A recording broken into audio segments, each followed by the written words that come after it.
All right, so we are going to go over just some basic core strengthening exercises.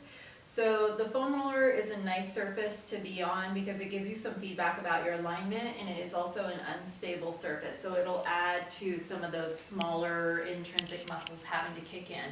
But all of these exercises that we're doing on the roller can be done off of the roller.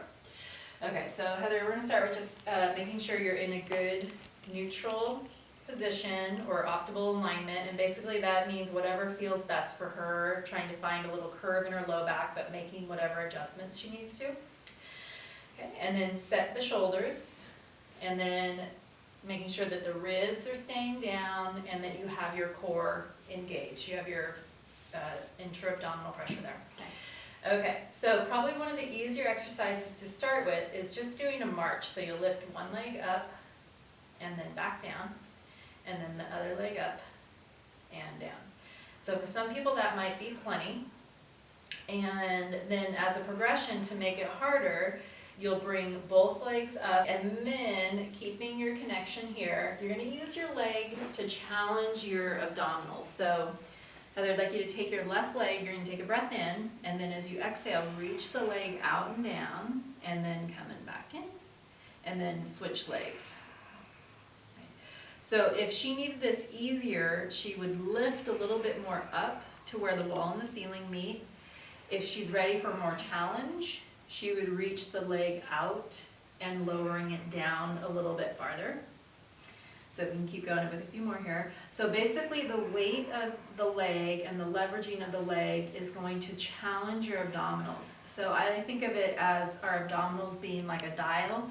And the harder the resistance gets, we might have to turn up the volume on that dial to engage a little bit more as the demand gets harder. So if something's really easy, we don't need to be bearing down all the time, but if it gets harder, we might need to put a little more work into that. Okay, go ahead and take a break for a second. So the next one then, to challenge it even more, would be to take both legs together and reach them out. Okay, so we'll start. I like to have people come up one leg at a time just so that they are able to stay set and in control. Okay, so a couple ways you can have your legs all the way together here, or if it's easier, or if it's more comfortable, you can be hip distance apart. And then exhale as you reach your legs out, and then inhale to come back. Perfect.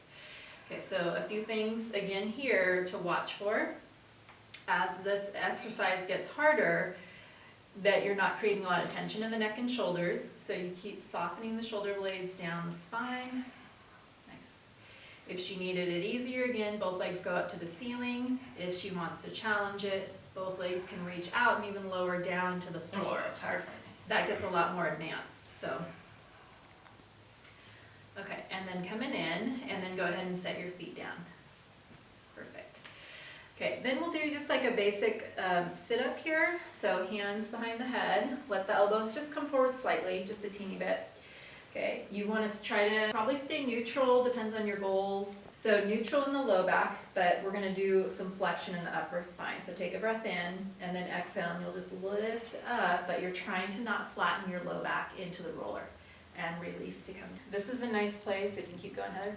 If you have a yoga block or a ball or a ring to have between the knees, that's going to give you a little bit more of that midline connection. So engage getting the pelvic floor through the midline of the body, engaging.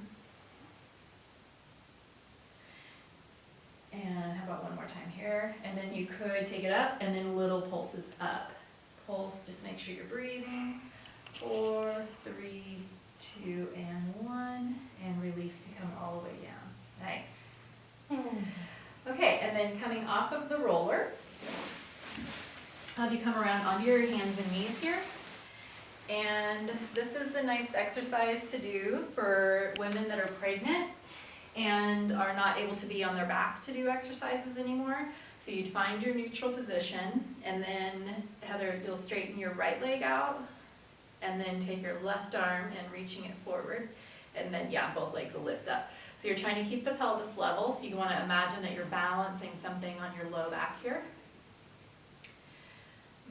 And then you can alternate as well. Good.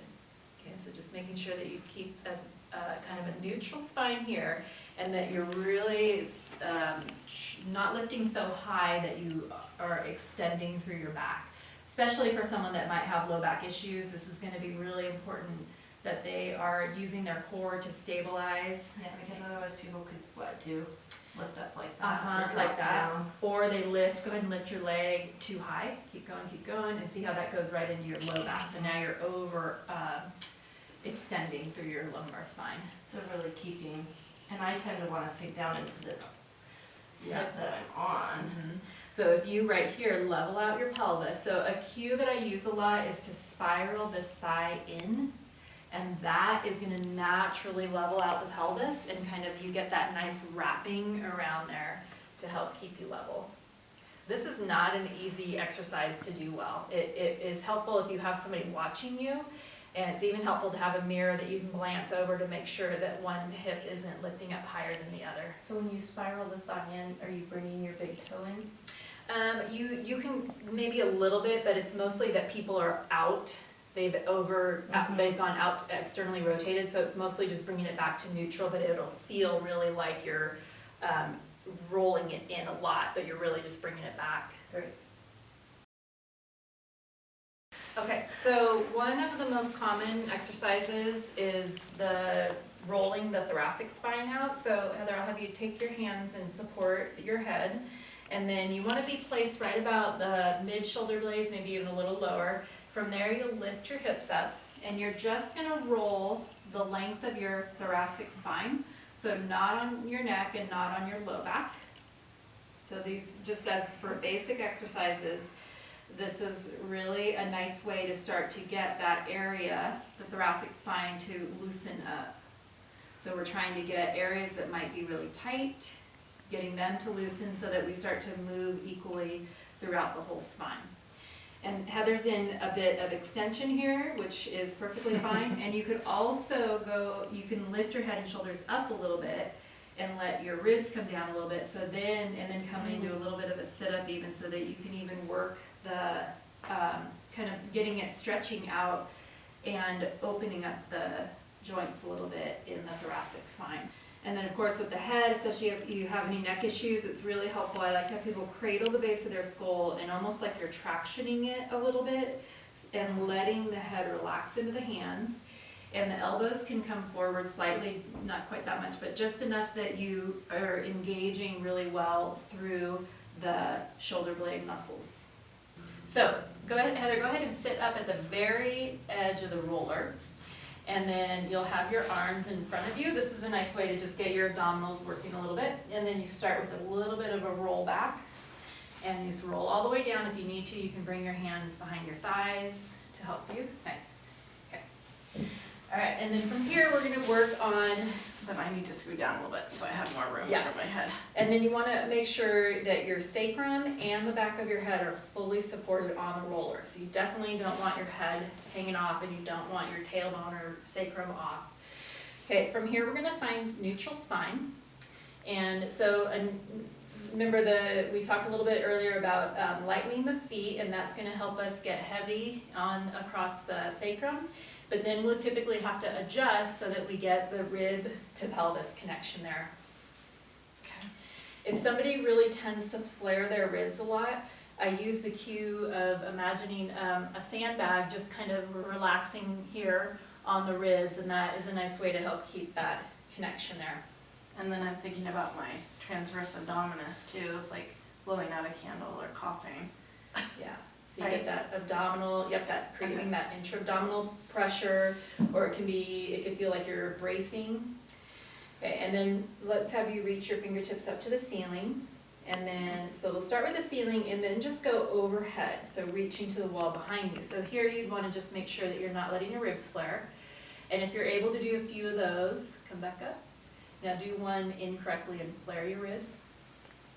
So if that's happening, then you'd want to back up and only go as far as you can that the ribs don't flare. So you reach, there you go. And keeping that, so your core muscles are what's going to really help with that. And then from there, we'll go into arm circles. So you go overhead and then turning your palms up towards the ceiling and circling around by your side.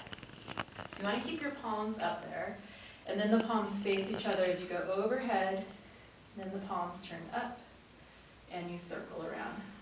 It's just a nice opening for the shoulders with your palms up. Okay, and let's do a few go in the opposite direction.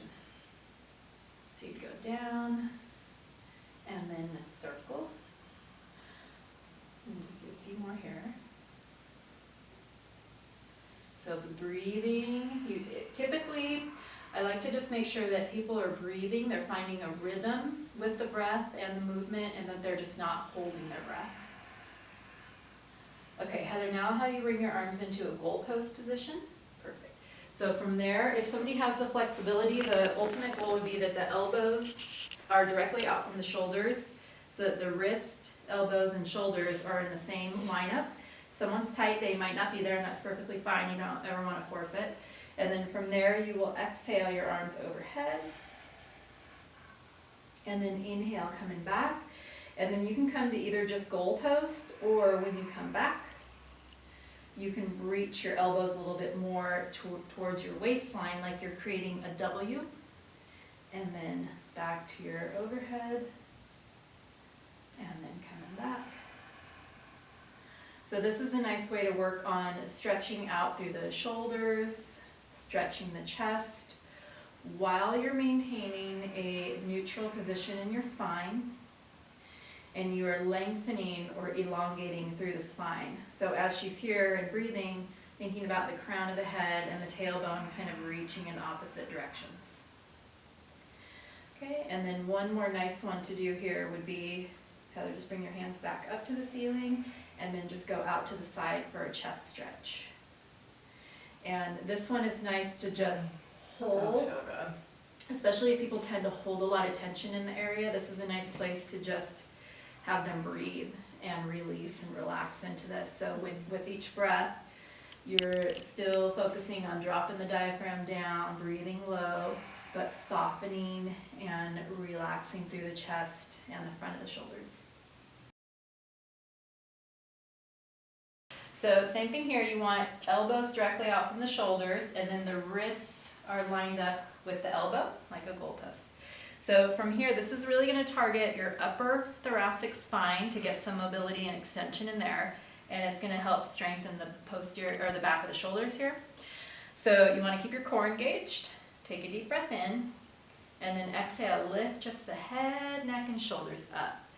So from here, I'd like you to take your breastbone and reach it forward to the front of the room. There you go. So that's going to get you a little more extension in the upper back. You're trying to keep the lower ribs on the floor, but just this upper spine, head and neck lifted up. From there, Heather, lift your forearms up without lifting the elbows. Perfect. And now see if you can lift your elbows up without the upper traps over recruiting. Okay, now you'll go elbows down first, then the forearms, and then everything relaxes down. Lift up, head, neck, and shoulders. Reach your chest forward. So sometimes it's nice to kind of feel like you're trying to slide just your upper body forward on the floor. There you go, and that puts her in some nice extension.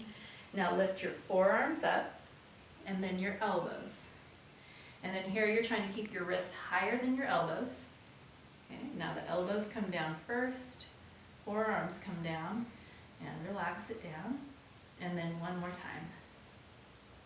Set the shoulders, lift up, perfect. So you're trying to keep the shoulders softening down, forearms, elbows. Good. Now hold it up here, see if you can get a little more drawing down and a little less recruitment in the upper traps. And now elbows down first, forearms, and then relax it all the way down. Another good one is a side plank, just a basic side plank. So I like to have people start on their elbow for a side plank, bottom knees bent, yep, top leg is straight. So here's where you want to feel like you're up against a wall, your heel, your hip, shoulders, and the back of your head. And then lift up here from the ribs. Okay, and then from there, you want to really engage your core and stabilize with the shoulder blade. So you want to lift up a little bit more here, And now from there, try to lift everything up. Yeah, perfect. So you want to get in a good alignment, a good position first, and then you just float up, similar to what we did with the plank. And then for Heather, we just want to make sure that she's not letting those ribs flare and that she's bringing the head back a little bit. There you go. And your side plank you can hold again. You can, the most important thing is the quality of what you're doing. So if you have good form, you can hold it as long as you can, no more than a minute. If you feel that something's starting to sink and you can't correct it, then you want to come out of it so that you don't hurt yourself. Okay, and then of course you would do the other side. So we're going to do a plank, and I like to have people do a plank starting from their hands and knees. So it's a nice way to get a good setup, and then you just try to maintain it as you go into your plank. So we want to have a neutral curve here.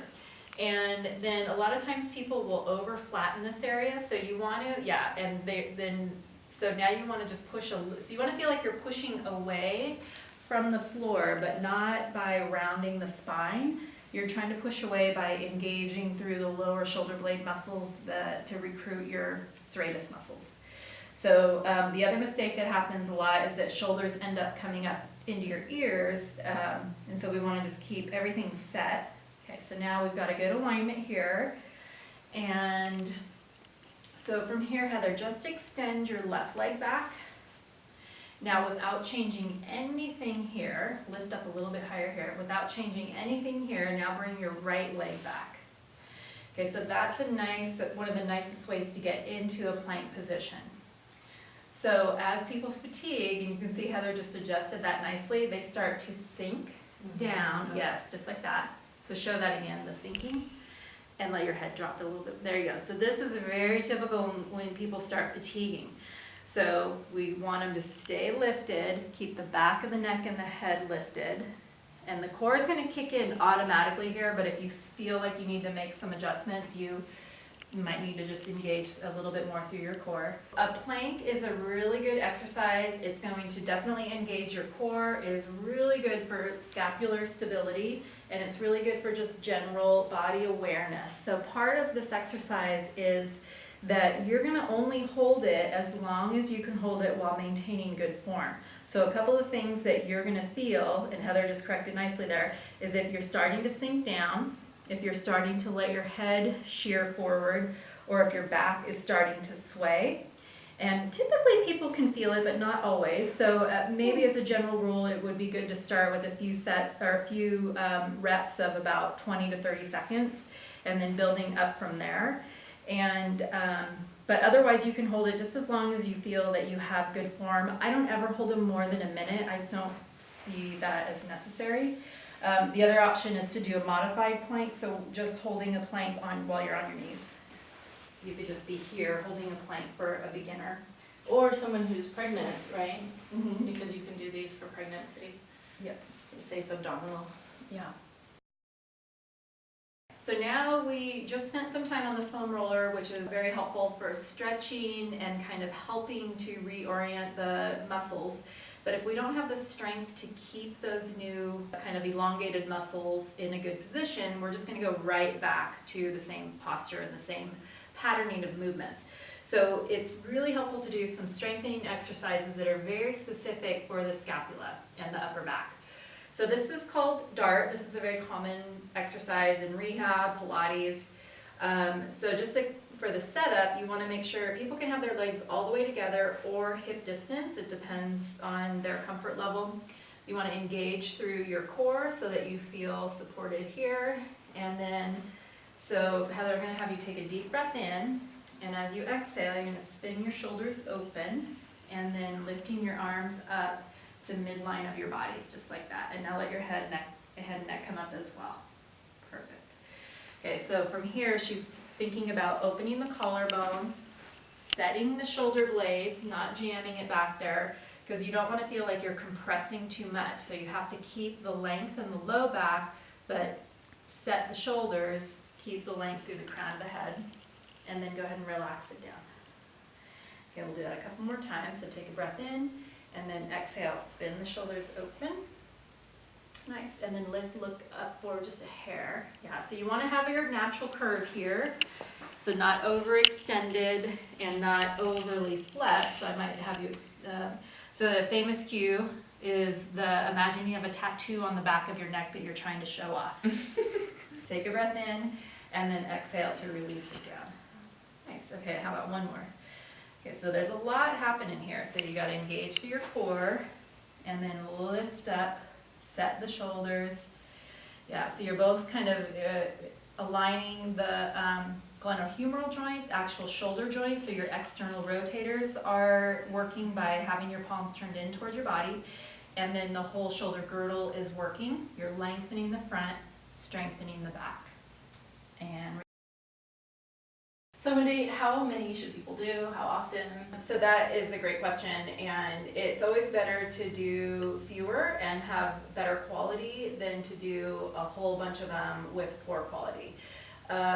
So in Pilates, we do about 8 to 10 repetitions. If you're really focusing on the quality of what you're doing, then that should be enough, and your muscles will fatigue because you're kind of retraining newer muscles to work. But if you're doing it kind of as a general workout and you need some numbers, 2 sets of 12 to 15 repetitions is sort of the standard, but again, always making sure that the quality is there.